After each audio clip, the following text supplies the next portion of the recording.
Welcome to Jayanthi's kitchen. ನಾನಿವತ್ತು ರವಾ ಖೀರ್ ಮಾಡ್ತಾಯಿದ್ದೀನಿ. ಹೇಗೆ ಮಾಡೋದು ಅಂತ ನೋಡೋಣ. ಸ್ಟವ್ ಹಚ್ಕೊಂಡು ಒಂದು ಬಟ್ಲು ಇಟ್ಕೊಂಡು ನಾನೊಂದು 2 ಟೇಬಲ್ ಸ್ಪೂನಷ್ಟು ತುಪ್ಪ ಸೇರಿಸ್ಕೊಂಡಿದ್ದೀನಿ. ಇದಕ್ಕೆ 1 ಕಪ್ಪಷ್ಟು ರವೆ ಸೇರಿಸ್ಕೊಂಡು ಇದನ್ನು ಫ್ರೈ ಮಾಡ್ಕೋಬೇಕು ತುಪ್ಪದಲ್ಲೇ. ಇದು ಫ್ರೈ ಮಾಡ್ಕೊಂಡಾದಮೇಲೆ ಇದಕ್ಕೆ ನಾನು ಈ ಚೊಂಬಳತೆಯಲ್ಲಿ 2 ಚೊಂಬು ನೀರು ಸೇರಿಸ್ಕೊತಾ ಇದ್ದೀನಿ. ಅಂದರೆ 4 ಲೋಟ ನೀರು ಸೇರಿಸ್ಕೊತಾ ಇದ್ದೀನಿ. ಈ ರವೆ ಎಲ್ಲ ಚೆನ್ನಾಗಿ ಬೇಯಬೇಕು. ಗಂಟಿಲ್ದಂಗೆ ನಾವು ಇದನ್ನು ತಿರುವಿ ಬಿಡಬೇಕು.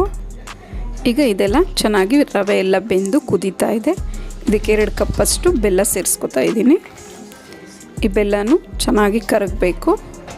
ಇದಂತೂ ತುಂಬಾ ರುಚಿಯಾಗಿರುತ್ತೆ. ಮತ್ತು ಹಾಲು ಪಾಯಸ ಇಷ್ಟ ಆಗದೆ ಇರೋರು ಇದನ್ನು ಬೆಲ್ಲ ಎಲ್ಲ ಚೆನ್ನಾಗಿ ಕರಗಿದೆ.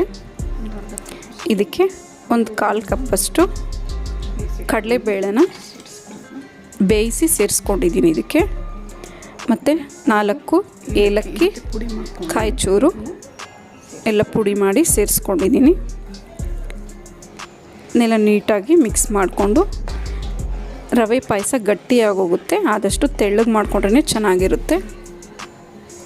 ಈಗ ಬಿಸಿ ಬಿಸಿ ರವಾ ಖೀರ್ ಸವಿಯಲು ಸಿದ್ಧವಾಗಿದೆ. ನಿಮಗೆ ಈ ವಿಡಿಯೋ ಇಷ್ಟ ಆದರೆ ಲೈಕ್, ಶೇರ್ ಆ್ಯಂಡ್ ಸಬ್ಸ್ಕ್ರೈಬ್ ಮಾಡಿ.